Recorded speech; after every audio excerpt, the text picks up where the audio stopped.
ஸ்ரீ பேக்காட்டு கருப்பண்ணனை வணங்கி உங்கள் ஜாதகத்தில் சூரியன் எவ்வாறு இருக்கிறார் என்பதை நீங்களே பார்த்து தெரிந்து கொள்ளலாம்.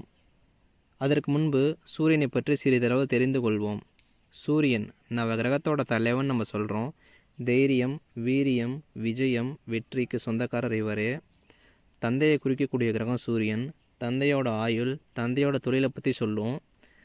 வாஸ்துவில் வீட்டோட நடுப்பகுதியை பிரம்மஸ்தலம்னு சொல்லுவோம். அதற்கு சொந்தக்காரர் இவரே.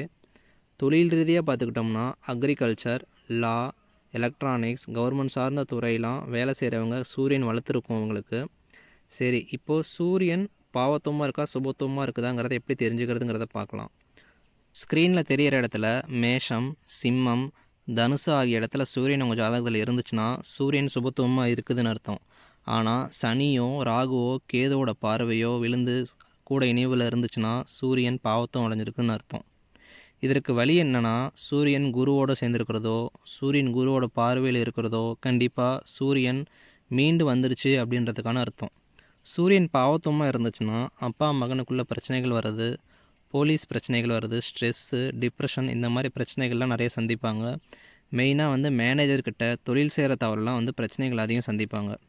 இதற்கு பரிகாரம்னு பார்த்துக்கிட்டோம்னா சூரியனோட வைப்ரேஷன் அதிகமாக இருக்கிற இடம் பாபநாசம் சிவன் கோயில். அங்கே போயிட்டு வந்தால் கண்டிப்பாக நல்ல ஒரு மரியாதை, நல்ல ஒரு கவர்மெண்ட் சார்ந்த வேலை இவங்களாம் நல்லா கிடைக்கும். அதே போல் ஞாயிற்றுக்கிழமைனா கோதுமை மற்றும் சூரியகாந்தி பூ வச்சு வழிபடுறதுங்கிறது கண்டிப்பாக இவங்களுக்கு நல்ல முன்னேற்றத்தை கொடுக்கும். ஸோ சூரியனை பற்றி சொல்லணும்னா இன்னும் நிறையா இருக்குது. ஸோ நம்ம இப்போதைக்கு இதை பற்றி தெரிஞ்சுப்போம்.